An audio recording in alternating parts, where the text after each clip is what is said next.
জীবন মানেই চ্যালেঞ্জ, জীবন মানেই শিক্ষা। আমরা সবাই ভুল করি, সবাই ব্যর্থ হই, আর কেউ কেউ আমাদের আস্থা ভাঙতে পারে।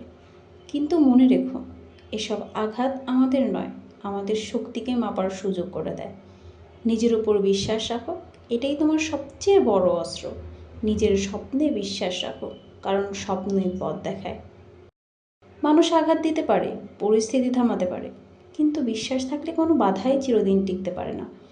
আজই নিজেকে বলো, আমি পারবো, আমি সক্ষম। নতুন চ্যালেঞ্জকে স্বাগত জানাও, ধৈর্য ধরে এগিয়ে চলো। প্রতিটি ছোট বিজয়, প্রতিটি ধাপে শেখা, সবই তোমাকে আরও শক্তিশালী করে তোলে। সবশেষে এটাই বলতে পারি, জীবনের আসল বিজয় আসে সেই মানুষের কাছে যারা কখনো বিশ্বাস হারায় না, যারা সবসময় নিজের ভেতরের আলোকে অনুসরণ করে। তুমি যা চাও তা সম্ভব, শুধু বিশ্বাস রাখো, সাহস রাখো এবং কখনো থেমো না।